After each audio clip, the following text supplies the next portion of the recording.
عويس وناكسن السلام عليكم ورحمة الله وبركاته. كل عام وأنتم بخير. أنا عرفت وحنا هنا كل عام وأنتم بخير ونجي هرانا وإيدي هذه أدبد وما سنتهين مرتقات كشرفت له دموع له هذه سميسين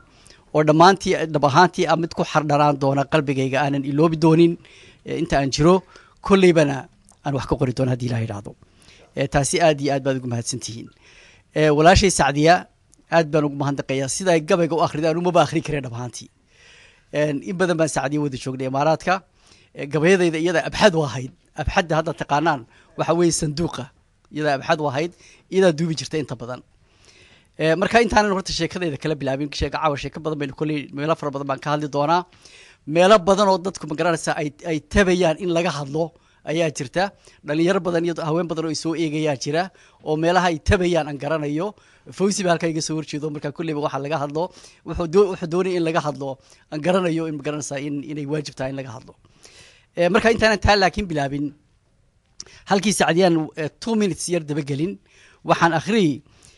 hees yar oo la yiraahdo inanta boorama maadaama ay haweenkii boorama caawa isoo hor joogaan ninka aan gabadhii boorama qabina de waa nasiibkii أنا نقول قهريو أنت واحد لو كير دريا إن بدن بنسبق للشري إن بدن بنسبق للشري نبى واحد مركب لقيا وضد بدن مركب قف مقشة يشير وحياة بدن صور كلات كاهي سنة قف وين قف دموع وين قف دير وحياة بدن كاهي سنة مركب بشير وهكروير قابر أركتانا وهكلو درنو قرية مركب الشيء كاتيرتو نيو حليدي العاقلها سلطانها oo reerkan magaranaysa reer geysad aha ayaa nin wuxuu ahaa iska gaaban oo magaranaysa iska Itaaliyo oo aan aad u muuqan marka nin baa dibadda ka yimid magaranaysa janaal ah markaas odayaal wada baac misro oo dhinac fadhiya oo calool baa weyn xujaajtiya ayuu salaantii ka qaad ku horisiyo hebel xajibal uu salaamay isagoo halka yaro ku luqun laaban uu iska iloobay markaas uu isku yiri wardeenkani waa suldaankii hebel markaas oo adeeriga raali ah uu salaamay ma waxa ma haysan markii hore wiiga boodaay buu yiri marka magacayga booyin marka mid dadka dhex joogo salaad wiiga boodaay hadii marka aad maanta ay aragteensi waa mahadi lahay aniguna aad iyo aad baan ugu faraxsanahay inaan caawa hor joogno inanta boorama waxay tiri horta heestan waxaan tiriyay markuu sanadku ahaa 83 baan filayaa inay ahayd waxaway waa bishii September 82 ayaan tiriyay waxay tiri degmo inanta boorame ee aloog dusheediya agagaarka sow iyo awdal xeebaheediyo abasiye libaaxley iyo eelo uda iyo qadow oodihiisa meel arigu daaqiyo tagal ilimihiisa ilihii dhexdoodiyo idankii dilaadiyo afka gaawa lagu dhalay waa ubad xalaalo biyo aqal Soomaaliyo waalid aad u wacaniyo dhaqankii udgoona ka abuurmay weeyaan waa gabadh asluubiyo ixtiraamka guudiyo ilnugay la haweeniyo anshaxiyo iswada dhowr ababkeedu u yahay goo inantu waa inan ubad weeye hawl fudud waa gabadh ilkaha qoran axdigii qaadiyo waa naag amaanadu sanka oogadiisiyo kaga taala meel adag waxaan u jeedaa sanka oogadiisa marka la wad garanaysaan gabadh aan iskuulkiya aqalkiya ardaagiyo hooyadeed agteediyo ka fogaan ardaagoon ibtilooni weeyo jacaylkeedu waa udub marka lagu abuuraa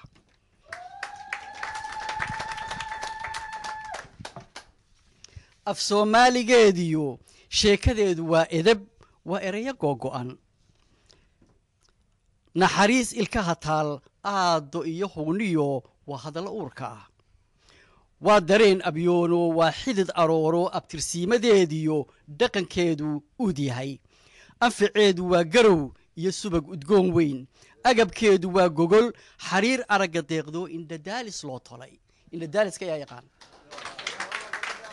wala garanaya hararka marka la sameeyo magarasa dumarku ay xariirta ku sameeyaan يا متك قارك بس لمن عين كاسو مقرنسا يا إن الدالس لينا indhadaalis loo tolay aqal laba daryaalaa tuldahoo umaagiyo alooldabi la soo xulay midabkeedu aaliyo ubixii galoolkiiyo sida roob arooriyo waa oogta waa beri waa gabadh adeec badan ehel weeyi reer jecel waa hooyo udugiyo waa hooyo ubadkiyo odaygaba u foojigan goo inantu waa inan waa naag udgoon jecel gabadh uun sigarab yaal gaari weeye aqalkiyo aynigeyga loo bogo waa inanta boorama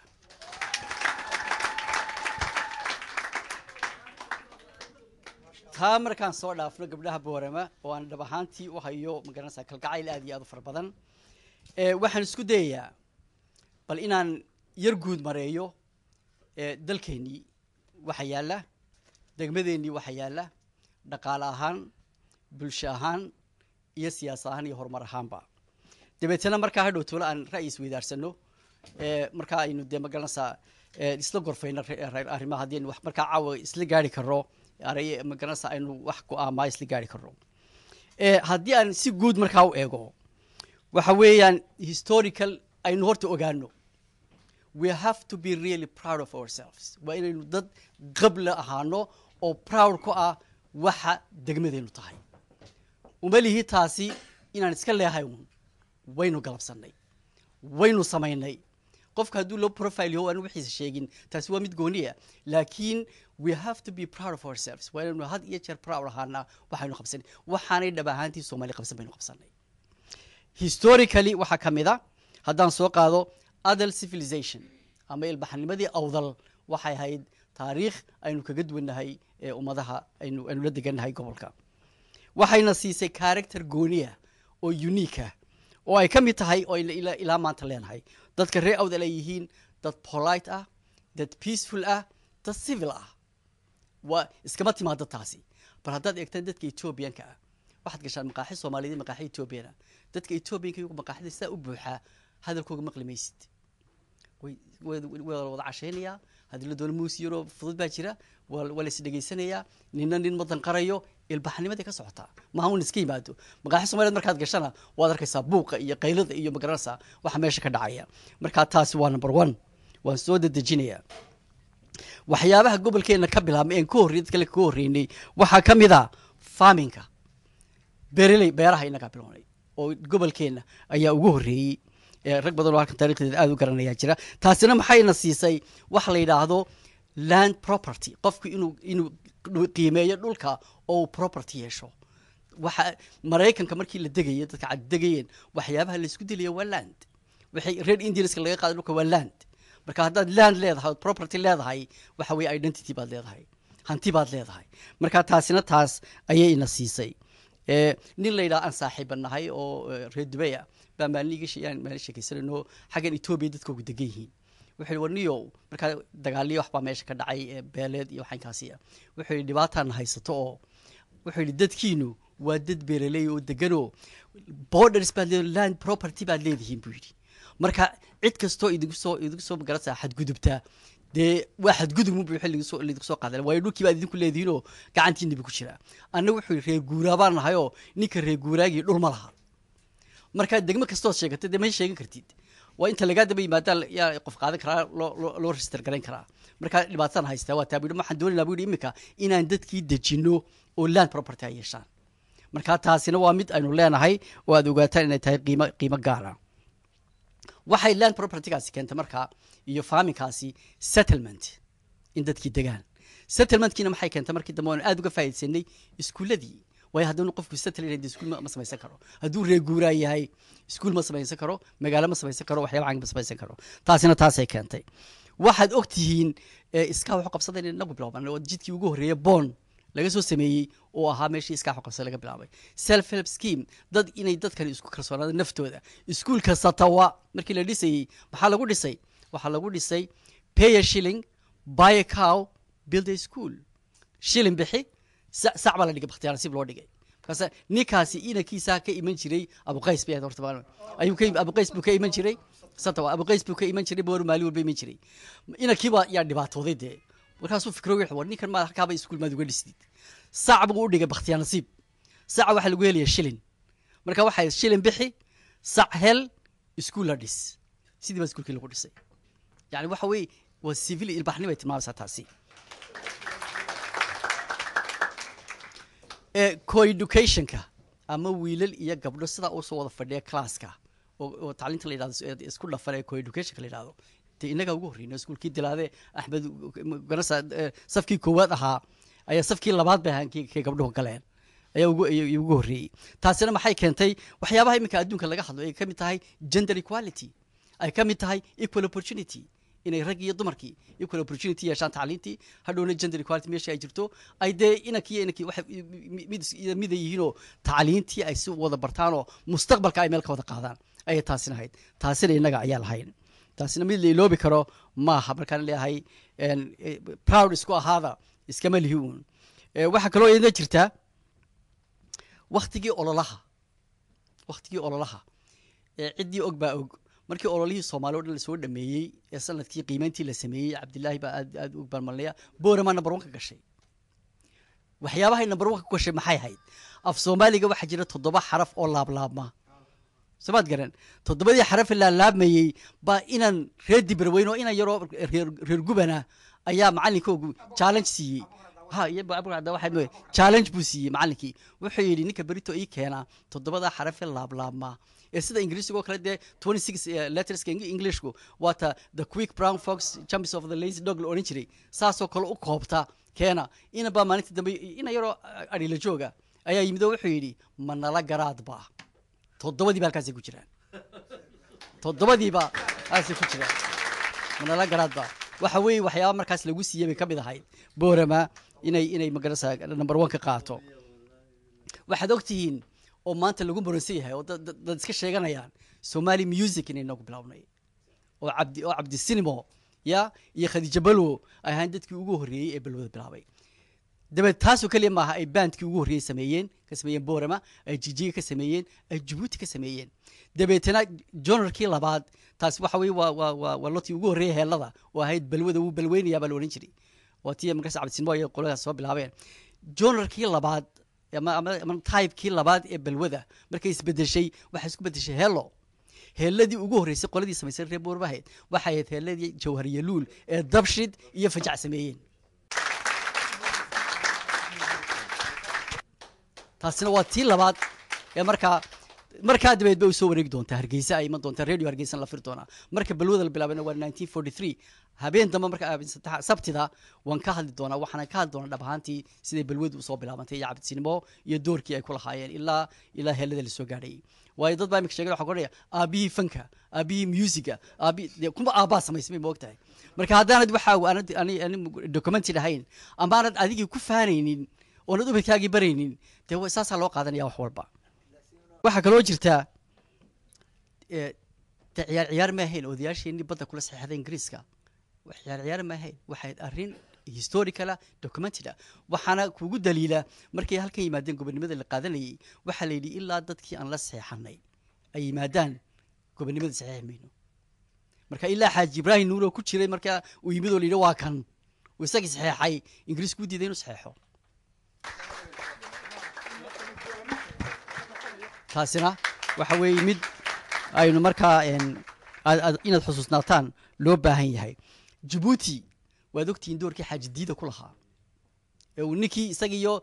magarasa cali caarif awogii labadii nin oo burhaan ay wada saxeexay ay Faransiiska wada saxeexay ahaayeen ilaa muddo dhaweyd oo magarasa gobonimadii markii yar dabadeed inuu cali magarasa xaaji diide sawirkiisu sugnaan jiray xafiiska waaliga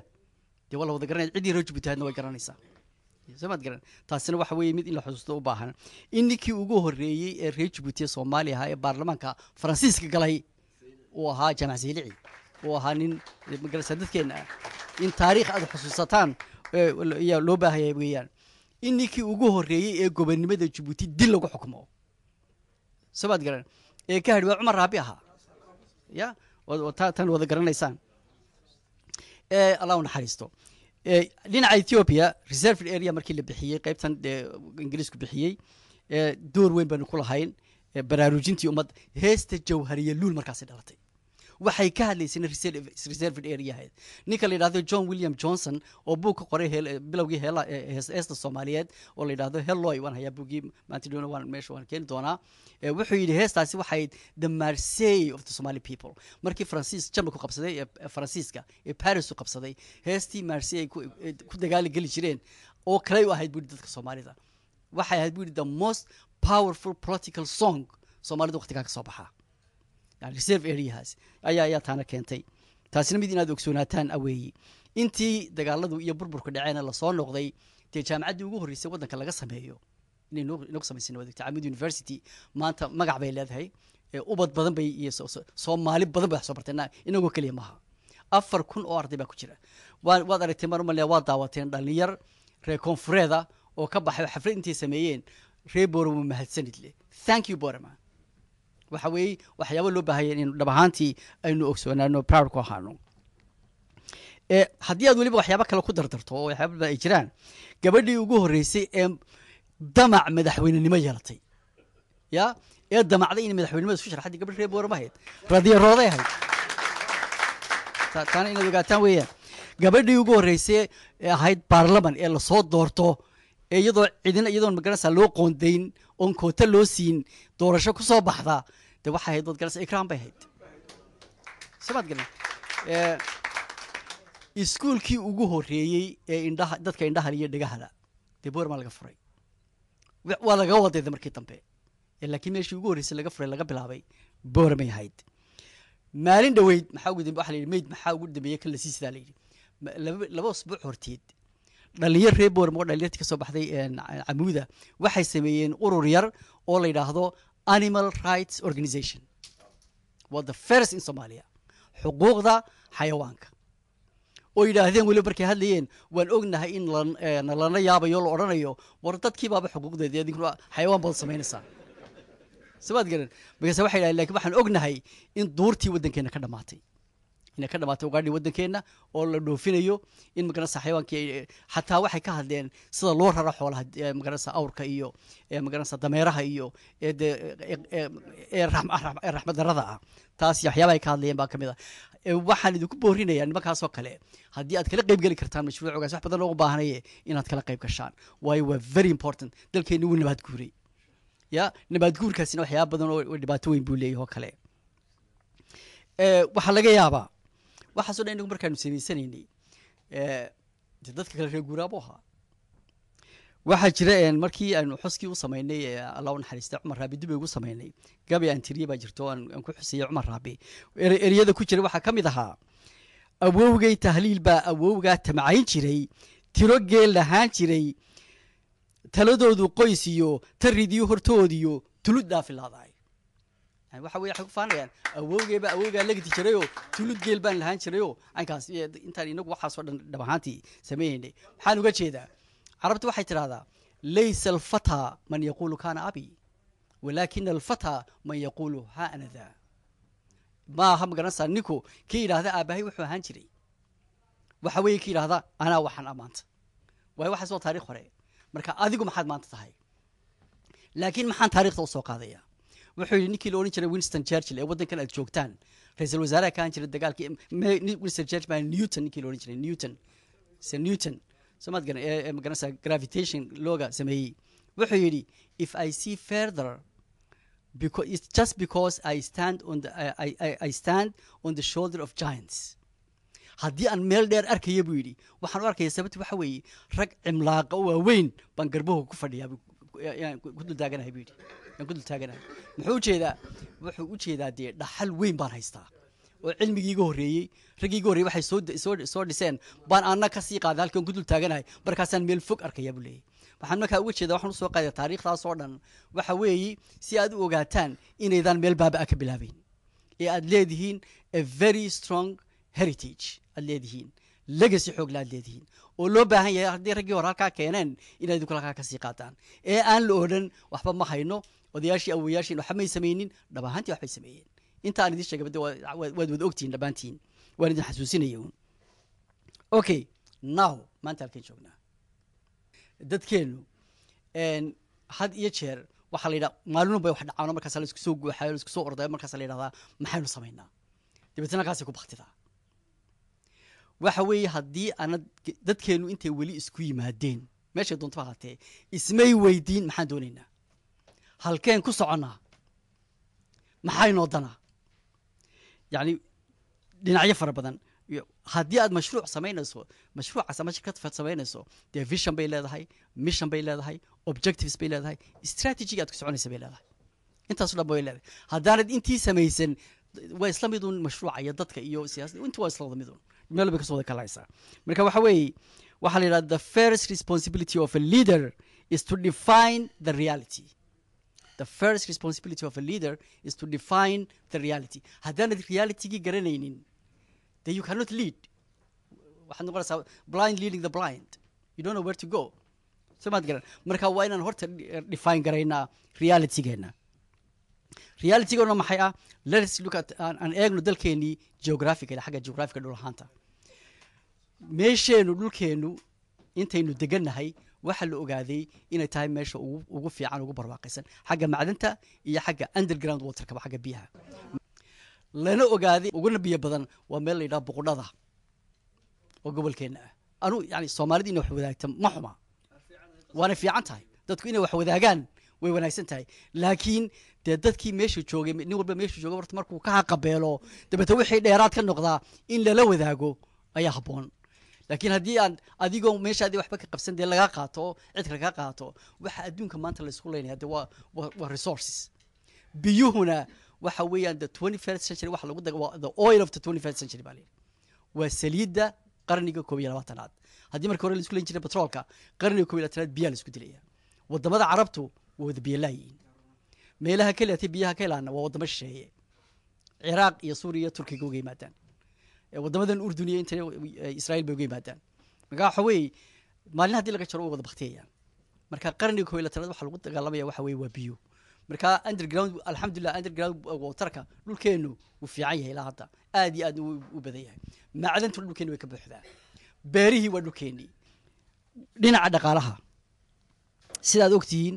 waddankeenu maanta waa dadka dhaqaalaha dhamaantii waan ugu liidanaa taasina waxaa keenaysa dee waa juqraafigeena ina soo xidhxidhay aynaan dekad lahayn aynaan meel kale wax laga soo degi lahayn ilimihii wax laga soo degayoo dhan dee dad kala joogaa marka haddii haddaad sidaa tahay dee baacmisrigaagu wuxuu ku xidhnaanay in dilaal ahaato markaa reer bora waa dilaalunde markaa waxoogaa yar haystaa dee dilaalunbu ka helay ee wuxuu isagu soo dejistay iyo wuxuu agent u noqday midna maaha had iyo jeerna haddaa if you have the business if you have the money you have the power waxa weeye if you have the money you have the power taasina wax fog maaha hadday dadku isku yimaadaan oo shirkado wada samaystaan oo partnership abuuraan oo employment abuuraan waa wax la samayn karayo eeg you know what a dollar plus a dollar plus a dollar equals to everything equals to a project equals to everything it's not charity maaha waa mid aadna doonaysa wax kaaga soo noqdaan oo business that's the most important thing waxa kaloo jirtay adna haddaan xagga economiga xagga ku soo dhaafo educationka waynu dhisnay laakiin educationka markaa muxuu maanta u baahan yahay in dhaqaalihii loo dhiso waddankeena for example milix baa ka buuxdaa milixdaasi warshad yaroo milix oo la sameeyo la package gareeyo marketka Ethiopia waxaad haysataa more than 80 millionka ayaad haysataa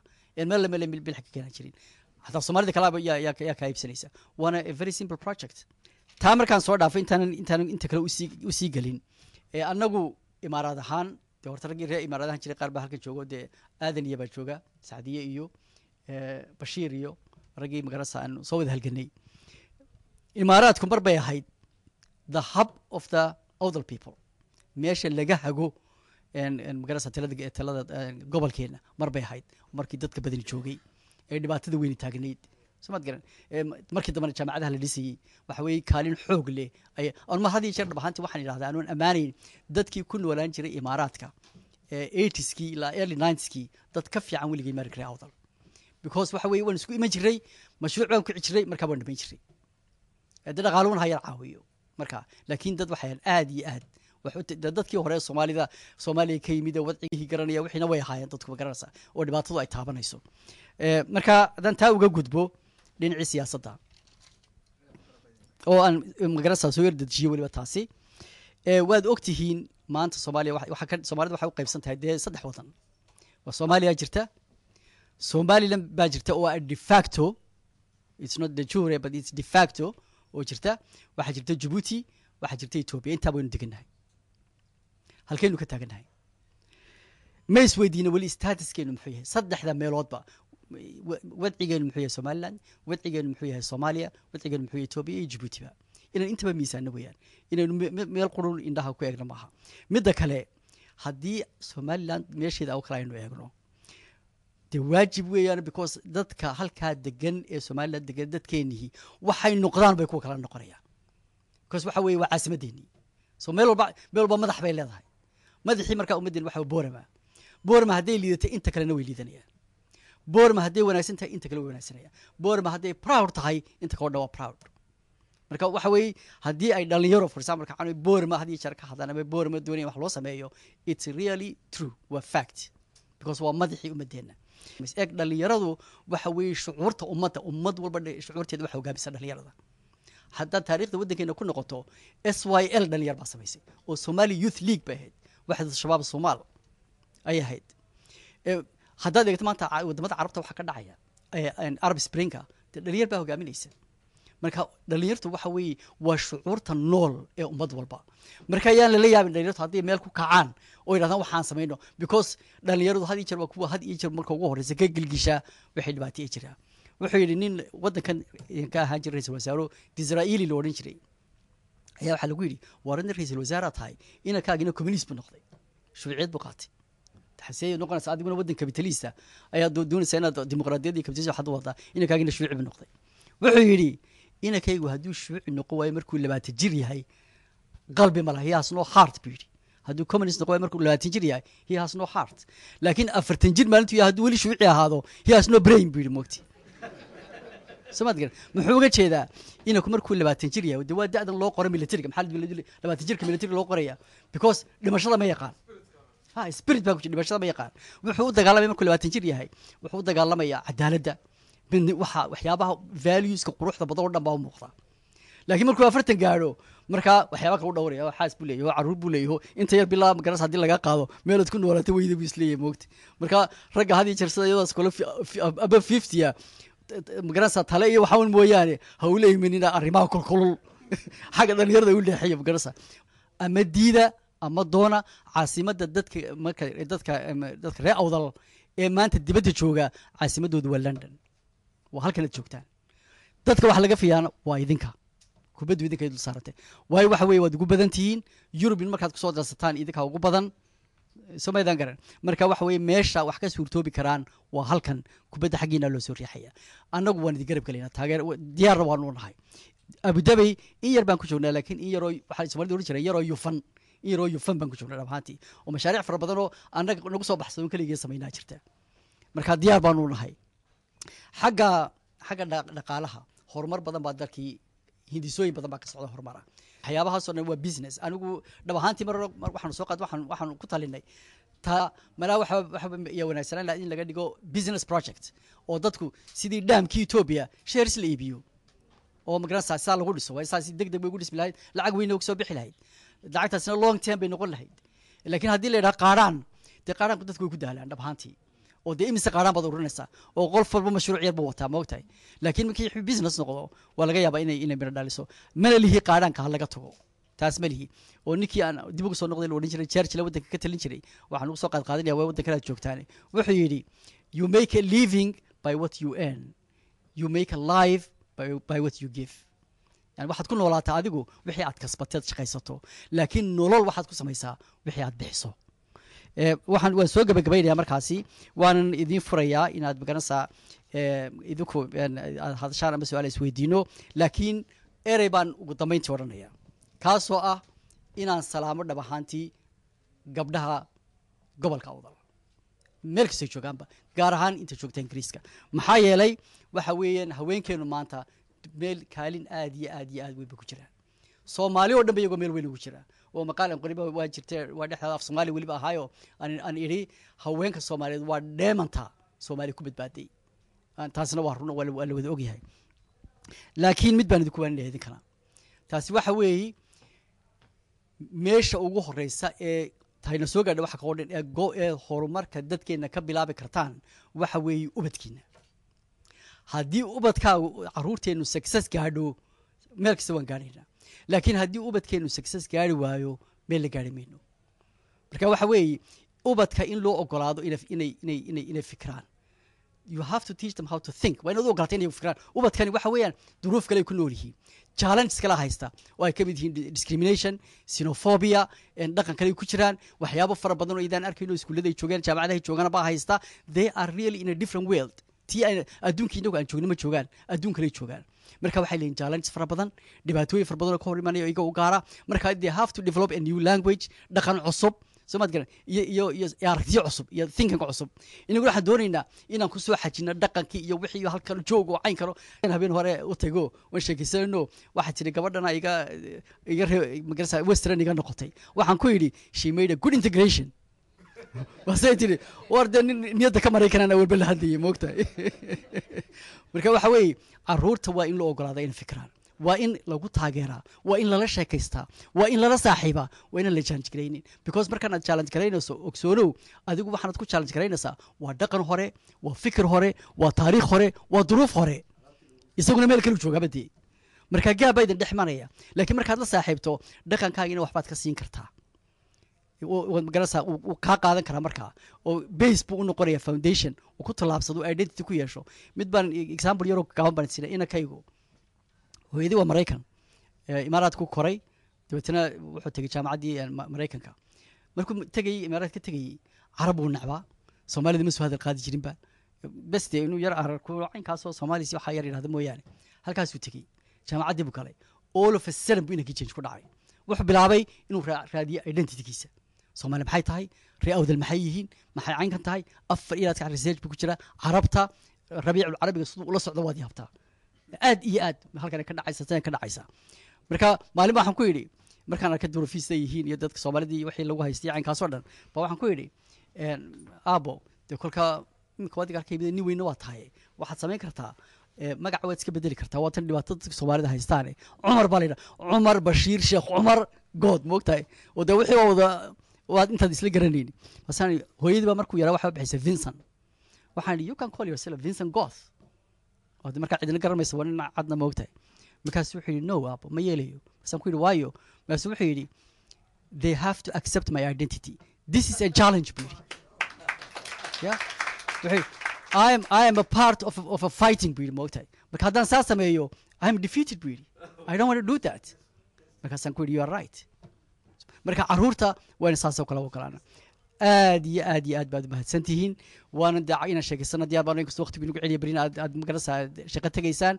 aad iyo aad baan idinku mahadnaqayaa waan mahadsanahay kelmadda mahadsanay baan idin sharxaya waxaan tegey ololihii meel la yidhaahdo baysariya qardhiile waxa garanaya cabdiraxmaan axmed aad ma garanaya malinaya ayaan tegey dadkiiba waxaan ka yaabay markay noo yimaadaan nimanka madaxdii ee hadlaan ay odhan jireen socdaalkiina imaanshihiina booqashadiina waan ku mahadsannahay sax war dadka waan ku mahadsannahay waa maxay oran lahayn waa mahadsantihiin ila saas anagu baranay soo maaha inaad qofka wad mahadsantihiin tiraadaan dabta arrintii baan sii yaan raad raacay waxaan ogaaday haweenku ilmaha yar markuu yar iyo muujada yahay ee qof u soo galo baradiisa la ursin jiro waxa loo jeedaa war mahadi